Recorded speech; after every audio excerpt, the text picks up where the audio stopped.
आज हम समरूप त्रिभुज के बारे में पढ़ेंगे।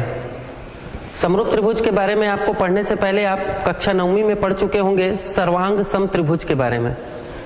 सर्वांग सम त्रिभुज के बारे में आप सभी लोग जानते होंगे। सर्वांग सम त्रिभुज उस त्रिभुज को कहते हैं हम लोग, या सर्वांग सम आकृतियां उन आकृतियों को कहते हैं जैसे एक आकृति दूसरी आकृति को पूरी तरह से ढक लेती हो, है ना। जैसे एक हथेली है, इस हथेली को पूरी तरह से ढक लेगी तो हम इसको कहेंगे सर्वांग सम है। क्यों? क्योंकि ये दोनों एक दूसरे के बराबर है। एक आकृति दूसरी आकृति को पूरी तरह से यदि ढक लेती है तो हम ऐसी आकृतियों को सर्वांग सम आकृतियां कहते हैं। परंतु अभी सोचने वाली बात यह है कि यदि एक आकृति दूसरी आकृति को ढक लेती तो हम सर्वांग सम कहते हैं, परंतु कभी कभी ऐसा भी होता है कि एक आकृति दूसरी आकृति को न ढके, एक आकृति दूसरी आकृति को न ढके परंतु वो वैसा ही दिखती हो, मतलब समान आकार की हो परंतु समान माप की न हो, समान आकार की हो परंतु समान माप की न हो, तो ऐसी आकृतियों को हम समरूप आकृतियां कहते हैं। जैसा कि जिस आकृति के बारे में हम लोग चर्चा करेंगे, समरूप आकृतियां वे आकृतियां होती हैं जो समान माप की नहीं होती हैं परंतु समान आकार की होती हैं, तो ऐसी आकृतियों को समरूप आकृति कहते हैं। समरूप आकृति के बारे में ऐसे ही जैसे हम इस वृत्त को, एक छोटा वृत्त और एक बड़ा वृत्त, ये दोनों समरूप हैं, नाम से स्पष्ट समरूप। समरूप मतलब समान रूप का है, परंतु ये समरूप की हैं, सर्वांग सम नहीं है। क्यों? क्योंकि इनकी त्रिज्याएं अलग अलग है ना। इनका त्रिज्या अलग अलग है, इसलिए हम इसको समरूप कहेंगे, सर्वांग सम नहीं कहेंगे। इसी प्रकार एक छोटा वर्ग और एक बड़ा वर्ग, ये भी समरूप है। तो समरूप होने के लिए समान आकार वाली आकृतियों को हम, और समान आकार वाली आकृतियों को हम समरूप आकृतियां कहते हैं। इस संबंध में थेल्स नामक गणितज्ञ ने समरूप से संबंधित बहुत सारी परिकल्पनाओं का अध्ययन किया और उन्होंने एक प्रमेय की खोज की जिसे हम लोग थेल्स के प्रमेय के नाम से जानते हैं। परंतु समरूप उसी आकृतियों में हम एक आकृति पढ़ते हैं, समरूप त्रिभुज।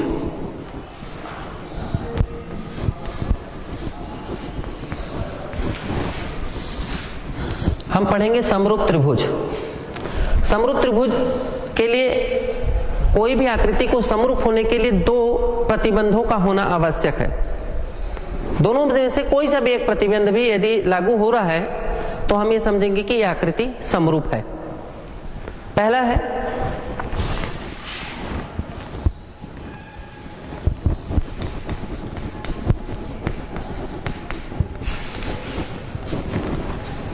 है इसकी कि दो त्रिभुज समरूप होंगे यदि उनके संगत कोण बराबर हो। दो त्रिभुज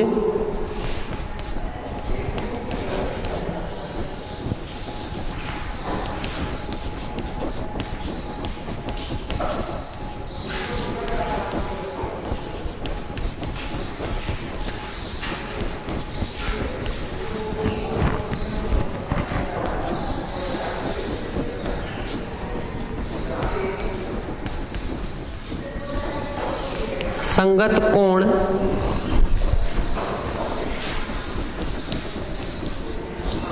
बराबर हो।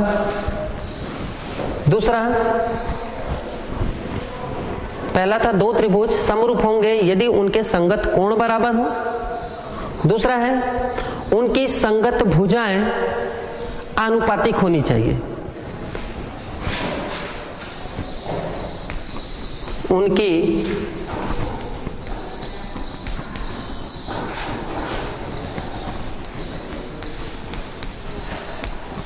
संगत भुजाएं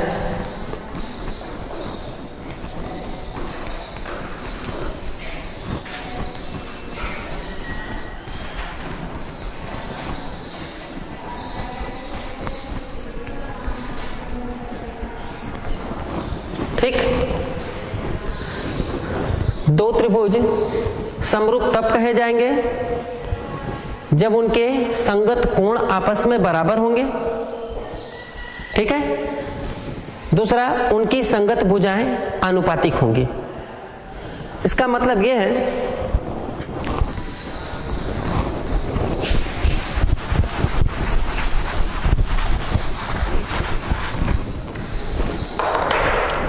दो त्रिभुज हम बनाते हैं,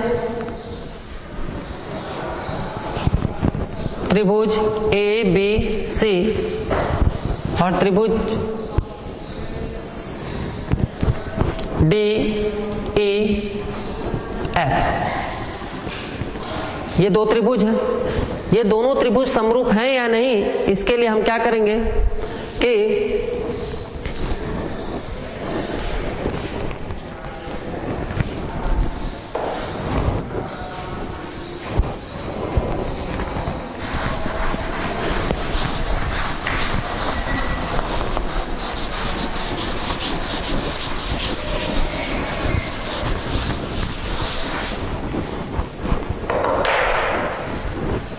त्रिभुज ए बी सी और ये त्रिभुज डी ई एफ में कोण ए के बराबर कोण डी होना चाहिए। संगत कोण कह रहा हूं, है ना। संगत कोण का मतलब है कि कोण ए बराबर कोण डी, ये संगत कोण कहलाएंगे। ऐसा नहीं होगा कि कोण ए के संगत कोण ई, ऐसा नहीं। कोण ए के संगत कोण डी, तो कोण बी की संगत कोण ई, कोण सी के संगत कोण एफ। तो हम क्या लिखेंगे, कोण ए बराबर कोण डी, कोण बी बराबर कोण ई, कोण सी बराबर कोण एफ। ठीक है। इसी प्रकार संगत भुजाएं आनुपातिक होनी चाहिए। दूसरा कंडीशन, उसकी संगत भुजाएं आनुपातिक होनी चाहिए। संगत भुजा मतलब ए बी की संगत भुजा डी ई, बी सी की संगत भुजा ई एफ और ए सी की संगत भुजा डी एफ। ओके। तब ए बी बटा डी ई बराबर ए सी बटा डी एफ बराबर बी सी बटा ई एफ। संगत भुजाएं आनुपातिक होनी चाहिए। इस दशा में हम त्रिभुज ए बी सी को त्रिभुज डी ई एफ के समरूप कहेंगे और हम इसको ऐसा लिखते हैं, त्रिभुज ए बी सी समरूप। ये जो चिन्ह है ये समरूप का है। त्रिभुज ए बी सी समरूप त्रिभुज डी ई एफ। हम त्रिभुज ए बी सी को त्रिभुज डी ई एफ के समरूप कहते हैं और हम उसको ऐसे चिन्ह से प्रदर्शित करते हैं। ये चिन्ह है समरूपता का, मतलब त्रिभुज ए बी सी समरूप है त्रिभुज डी ई एफ के। ओके।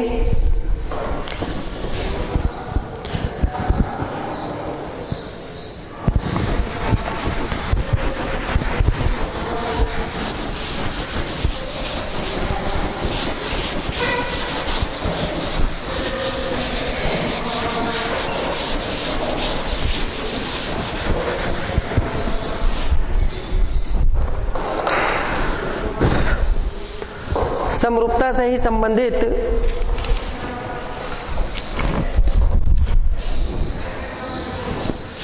प्रमेय की खोज किया थेल्स नामक गणितज्ञ ने। जिस थेल्स नाम के गणितज्ञ ने इस समरूपता से संबंधित प्रमेय का खोज किया, उसको हम आधारभूत आनुपातिक प्रमेय के नाम से भी जानते हैं। आधारभूत आनुपातिक प्रमेय या थेल्स का प्रमेय, इस नाम से जानते हैं हम लोग।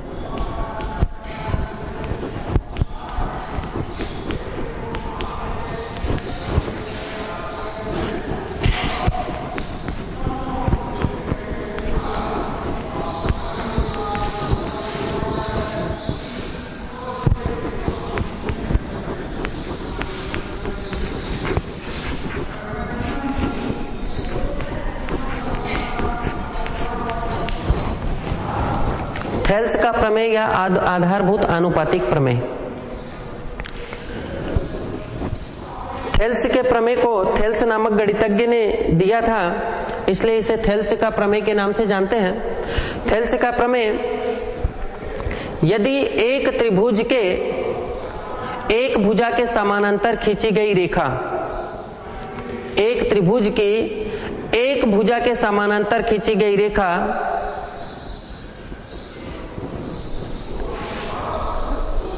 दो अन्य भुजाओं को जिन दो बिंदुओं पर प्रतिच्छेद करती है, वो बिंदु उन भुजाओं को दो समान अनुपात में विभाजित करती हैं।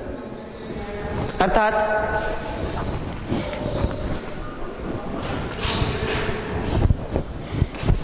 यदि एक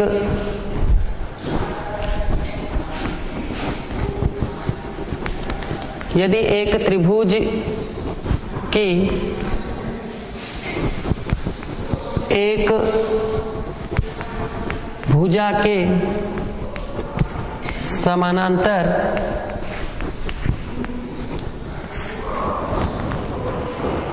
यदि एक त्रिभुज की एक भुजा के समानांतर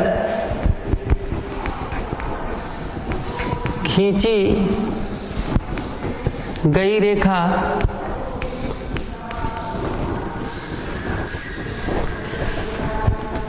अन्य दो भुजाओं को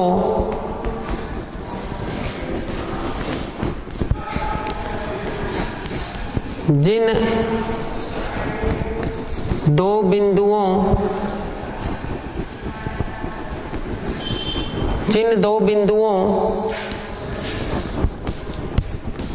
पर प्रतिच्छेद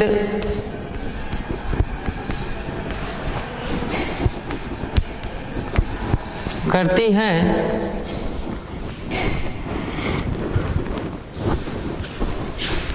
वे बिंदु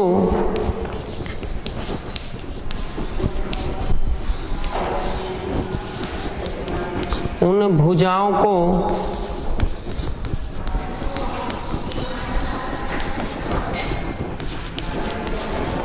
समान अनुपात में विभक्त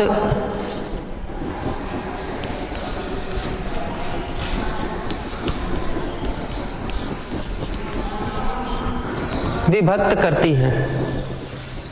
त्रिभुज की एक भुजा के समानांतर खींची गई रेखा, ये इसका प्रमेय है, थेल्स का प्रमेय है।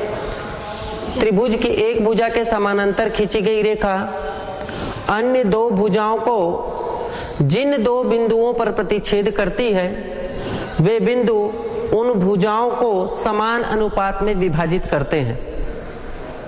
अर्थात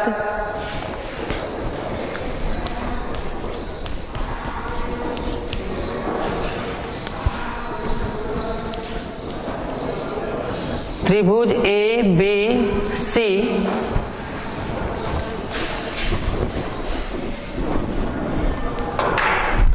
त्रिभुज ए बी सी में BC के समानांतर खींची गई रेखा DE, BC के समानांतर खींची गई रेखा DE है, तब ऐसी स्थिति में हम AD बटा DB बराबर AE बटा EC, ये थेल्स का प्रमेय। अब हम इसको सिद्ध करेंगे।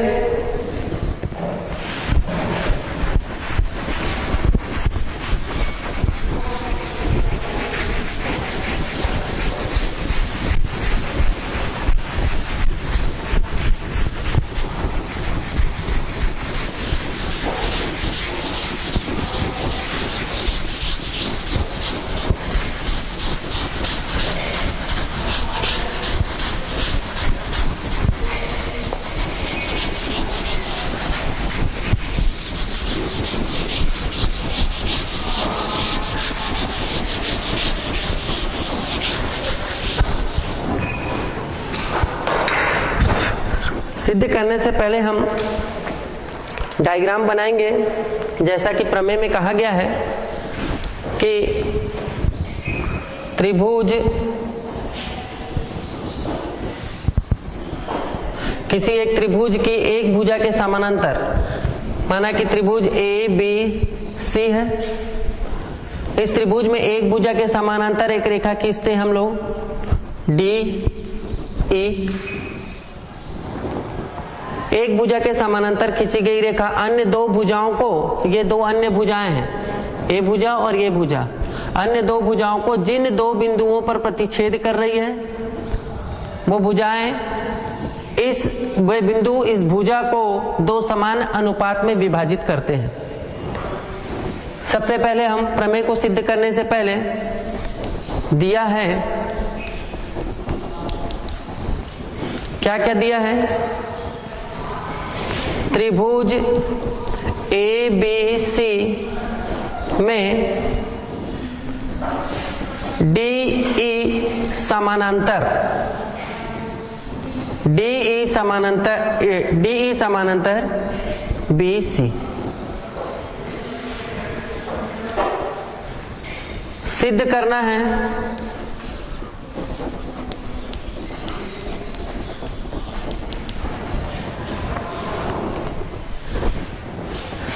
त्रिभुज, सिद्ध करना है ए डी बटा डी बी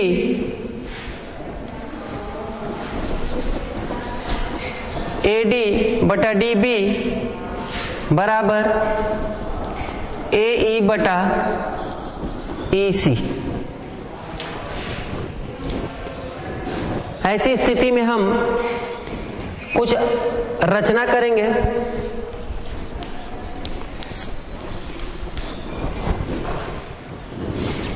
रचना करने के लिए हम ई एफ एक लंब डालेंगे ए बी पर। ई एफ एक लंब डालेंगे हम ए बी पर तथा डी जी लंब डालेंगे ए सी पर। लिखेंगे हम लोग ई एफ लंब, लंब का चिन्ह है ई एफ लंब ए बी तथा डी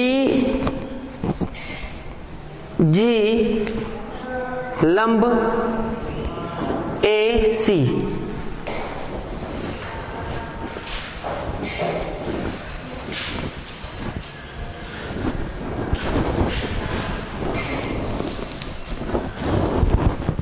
एवं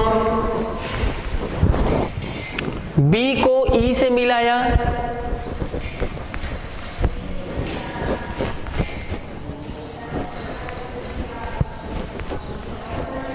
E से मिलाया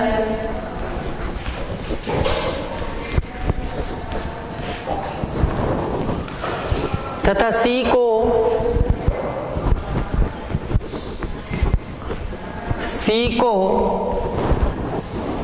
D से मिलाया।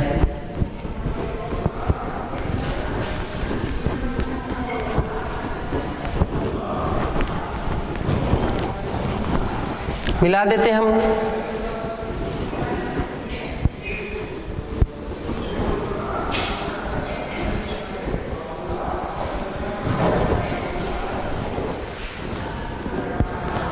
रचना के बाद हम पुनः एक बार इस प्रमेय के बारे में आपको बताऊं कि त्रिभुज ए बी सी एक त्रिभुज है। त्रिभुज की एक भुजा के समानांतर खींची गई रेखा अन्य दो भुजाओं को जिन दो बिंदुओं पर प्रतिच्छेद करती है वो उन भुजाओं को समान अनुपात में विभाजित करती है। इसे सिद्ध करने के लिए हम त्रिभुज की एक रचना करेंगे और दिया है, बताएंगे कि त्रिभुज ए बी सी में डी ई समानांतर बी सी। सिद्ध करना है ए डी बटा डी बी बराबर ए ई बटा ई सी। इसको सिद्ध करने के लिए हमको रचना करना पड़ेगा। रचना में ई एफ लंब डालेंगे हम लोग ए बी पर और डी जी लंब डालेंगे ए सी पर, तथा बी को ए से मिलाया और सी को डी से मिलाया। अब हम उपपत्ति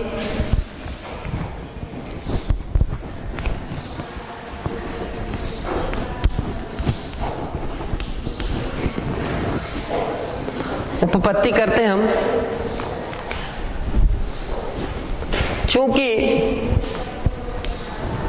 त्रिभुज का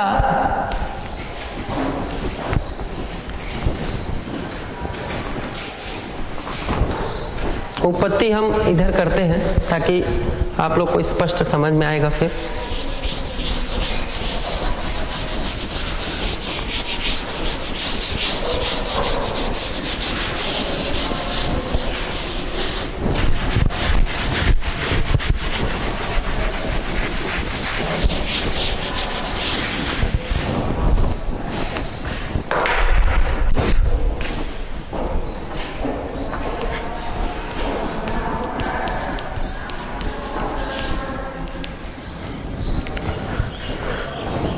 चूंकि हम जानते हैं कि त्रिभुज का क्षेत्रफल बराबर होता है 1/2 आधार गुणित ऊंचाई। चूंकि त्रिभुज का क्षेत्रफल बराबर होता है 1/2 आधार गुणित ऊंचाई। त्रिभुज का क्षेत्रफल बराबर होता है 1/2 आधार गुणित ऊंचाई। अब हम त्रिभुज ए डी ई और त्रिभुज बी डी ई में लेते हैं। त्रिभुज ए डी ई का क्षेत्रफल बटा त्रिभुज बी डी ई का क्षेत्रफल बराबर त्रिभुज ए डी ई का क्षेत्रफल। त्रिभुज ए डी ई का क्षेत्रफल कैसे निकालेंगे हम? त्रिभुज ए डी ई का क्षेत्रफल होता है 1/2 आधार हम इसका लिखेंगे ए डी गुणित इसकी ऊंचाई लेंगे हम ई एफ। इस त्रिभुज में त्रिभुज ए डी ई में हम आधार लेते हैं ए डी और इसकी ऊंचाई लेते हैं ई एफ। तो 1/2 आधार गुणित ऊंचाई ई एफ बटा त्रिभुज बी डी ई में बी डी ई का क्षेत्रफल निकालेंगे, वो भी 1/2 आधार बी डी गुणित ऊंचाई फिर वही ई एफ। इन दोनों त्रिभुज की ऊंचाई ई एफ ही होगी। ऐसी स्थिति में हम 1/2 को 1/2 से काट दिया और ई एफ को ई एफ से काट दिए, तब हमारे पास आ जाता है ए डी बटा बी डी, जिसको हम इक्वेशन नंबर 1 नाम देते हैं।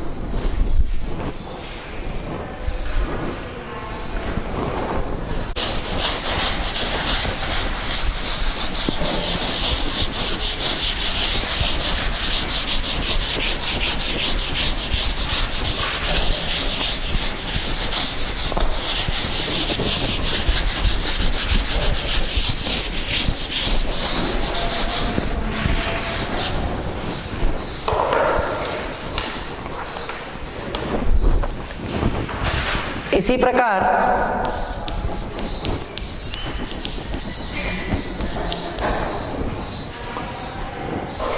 त्रिभुज ए डी ई और त्रिभुज डी ई सी में भी हम इसी तरीके से निकालेंगे। त्रिभुज ADE का क्षेत्रफल बटा त्रिभुज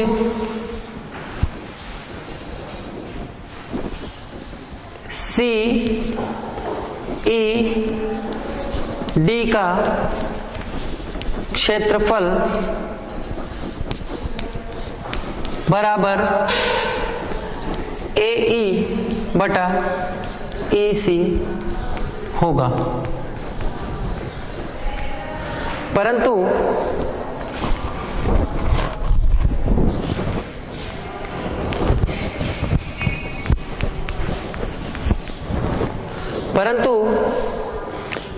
त्रिभुज BDE का क्षेत्रफल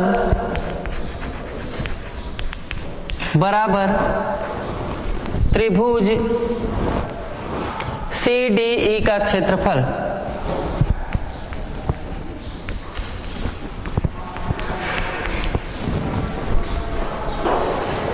ये इसलिए होगा त्रिभुज BDE का क्षेत्रफल बराबर त्रिभुज CDE का क्षेत्रफल, क्योंकि चूंकि एक ही आधार DE तथा एक ही समांतर रेखा पर बना त्रिभुज है।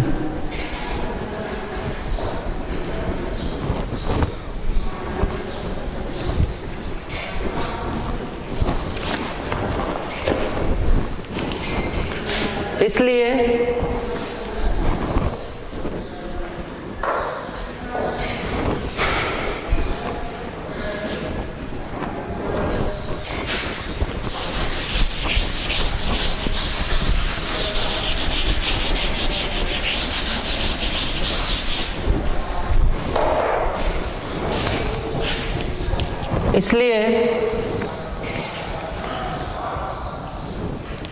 त्रिभुज ADE का क्षेत्रफल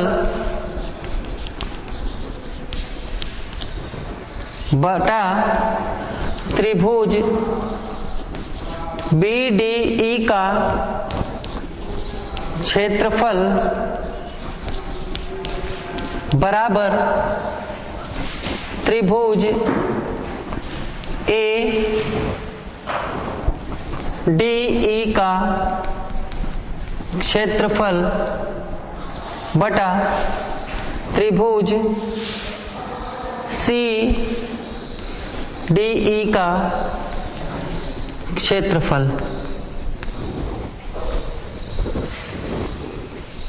अतः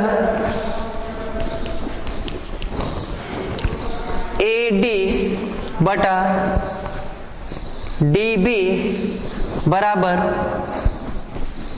AE बटा EC होगा। ये था थेल्स का प्रमेय, और हम इस प्रमेय को लिखने से सिद्ध करने के बाद हम लिखेंगे यहां पर इति सिद्धम।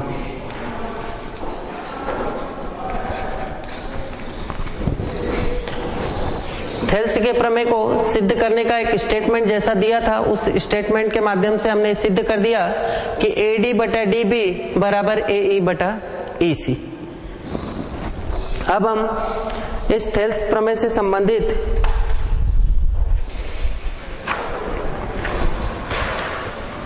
चौक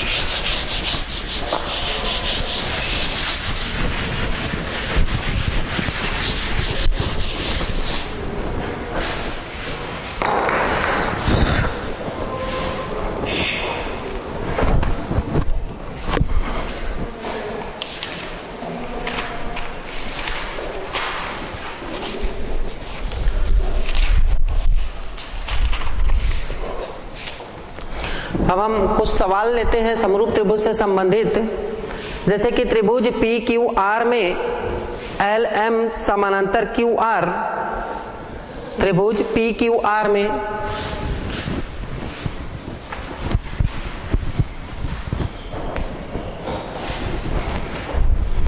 त्रिभुज पी क्यू आर में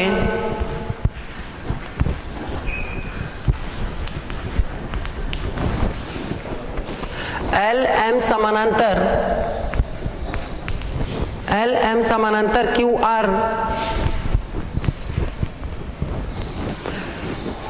यदि पी एल बराबर 6 सेंटीमीटर,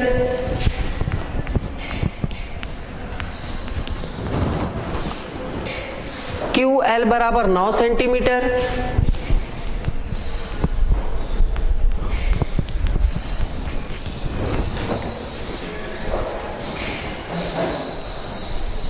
और पी एम बराबर 8 सेंटीमीटर,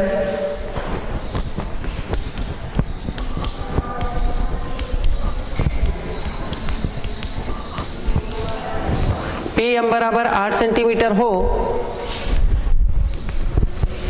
तो पी आर का मान ज्ञात कीजिए।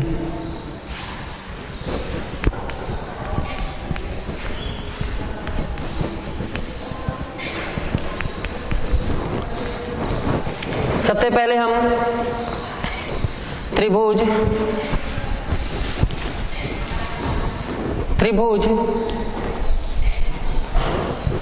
पी क्यू आर का निर्माण करते हैं हम, और उसमें बताते हैं प्रश्नानुसार एल एम समानांतर क्यू आर, एल एम समानांतर क्यू आर यदि पी एल बराबर 6 सेंटीमीटर, क्यू एल बराबर 9 सेंटीमीटर एंड पी एम बराबर 8 सेंटीमीटर, तो हमें पी आर का मान ज्ञात करना है। दिया है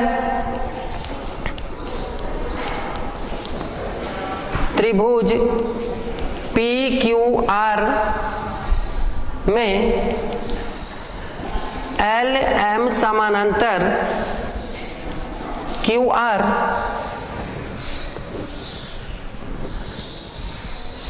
तब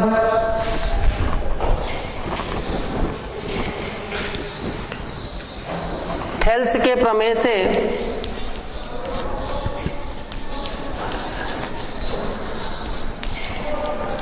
जैसा कि हम पहले अभी इससे पहले थेल्स का प्रमेय सिद्ध किए हैं, थेल्स के प्रमेय से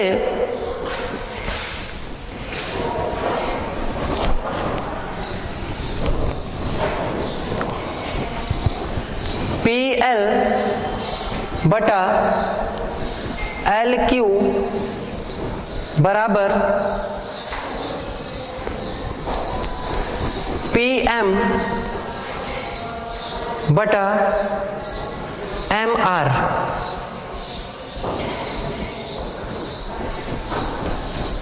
ऐसा लिखेंगे हम।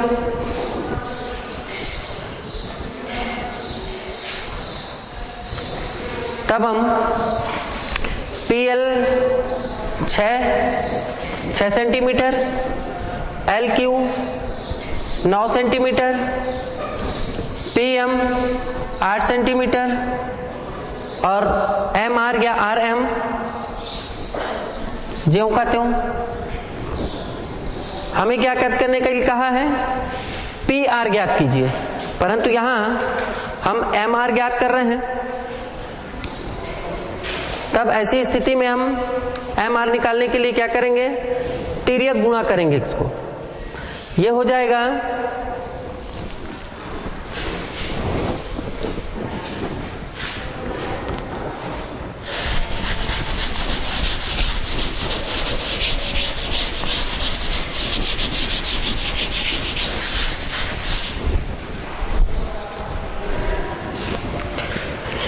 6 MR बराबर 8 गुणा 9, 6 MR बराबर 8 निया 72, देन एम आर बराबर 72 बटा 6, 6 एकम 6 और 6 दूनी 12, एम आर बराबर 12 सेंटीमीटर। परंतु हमको पी आर ज्ञात करने बोला है, जैसा कि हम त्रिभुज में बनाए थे, त्रिभुज पी क्यू आर, और ये इसके समानांतर किए थे हम लोग एल एम, जहां इसको बताए थे हम 6 सेंटीमीटर, इसको बताए थे हम 9 सेंटीमीटर, और पी एम बराबर था 8 सेंटीमीटर। तब ऐसी स्थिति में हम एम आर को ज्ञात किए हैं, परंतु हमारे पास पी आर को ज्ञात करना है, तो पी आर बराबर क्या हो जाएगा? पी आर बराबर P M plus M R, then P R बराबर P M plus M R. तब ऐसी स्थिति में हम पी एम 8 धन एम आर 12, 12 8 20 सेंटीमीटर, ये इसका आंसर हो जाएगा।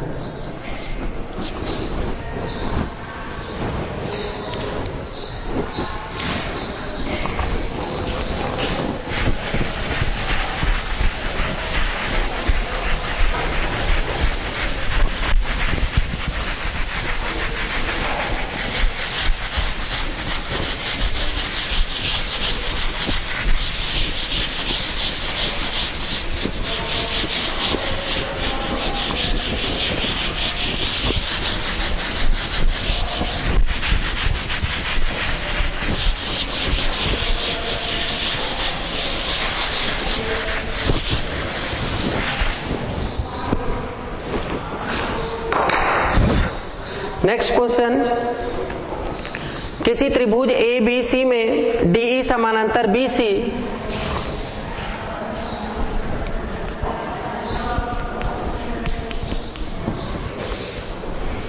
किसी त्रिभुज ए बी सी में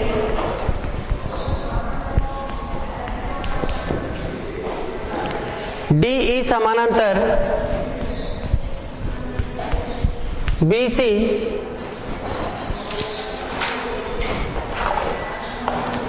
तथा ए डी बराबर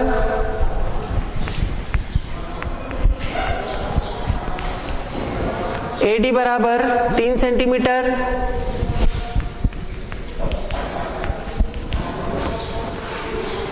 DB बराबर 5 सेंटीमीटर,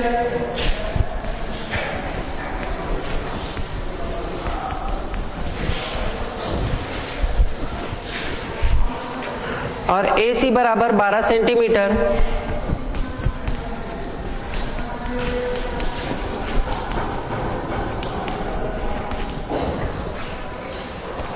तो AE का मान ज्ञात करो।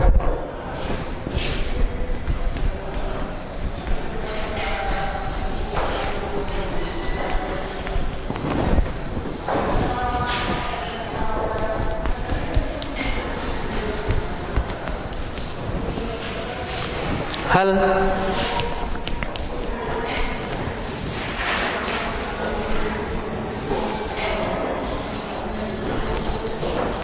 त्रिभुज ए बी सी में डीई समानांतर बी सी, डीई समानांतर बी सी तथा AD बराबर 3 सेंटीमीटर, DB बराबर 5 सेंटीमीटर और AC बराबर 12 सेंटीमीटर। AE का मान ज्ञात करना है। AE का मान ज्ञात करना है हमको। मान ज्ञात करने के लिए हम दिया है त्रिभुज ABC में DE समानांतर DC समानांतर DC समानांतर BC समानांतर। BC समानांतर DE, तब थेल्स के प्रमेय से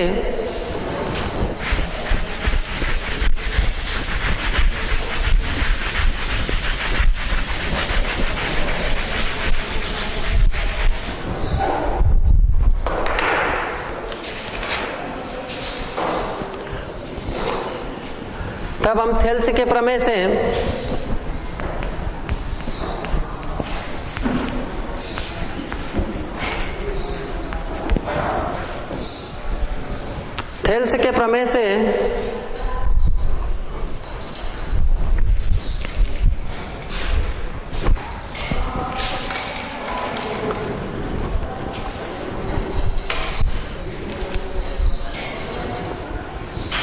AE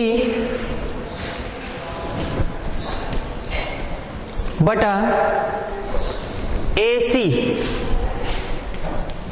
बराबर AE बटा AC बराबर AD बटा AB। हम ऐसा भी लिख सकते हैं थेल्स के प्रमेय में, क्योंकि थेल्स के प्रमेय में ऐसा कहा गया एकदम कि किसी भी त्रिभुज के एक भुजा के समानांतर खींची गई रेखा अन्य दो भुजाओं को दो समान अनुपात में विभाजित करती है। तो यहां भी टोटल यहां दो त्रिभुज बन रहे हैं, पहला त्रिभुज ये और दूसरा त्रिभुज ये। तो हम बड़े त्रिभुज को लेते हुए थेल्स के प्रमेय में हम AE बटा AC बराबर AD बटा AB लिख सकते हैं हम लोग। ऐसी स्थिति में हम AE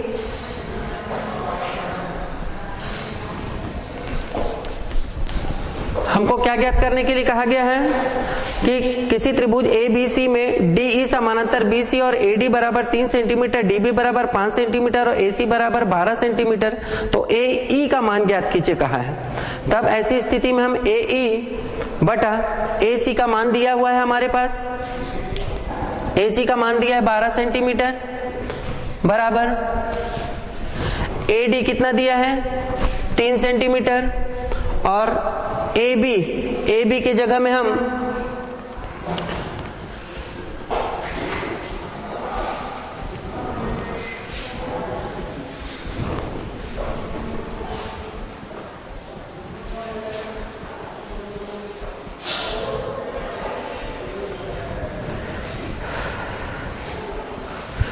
AE बटा AC बराबर AD बटा AB। तब हम इस स्थिति में AB की जगह में 5 सेंटीमीटर लिखते हैं हम, और AE बराबर 3 इंटू 12 अपॉन 5 कर लेंगे। तब ऐसी स्थिति में हमारे पास AE बराबर क्या आ जाएगा 36 बटा 5, और हम 36 बटे 5 को हम दशमलव के रूप में लिखते हैं, तो ये आ जाएगा 7.2 सेंटीमीटर। ये इसका आंसर हो जाएगा।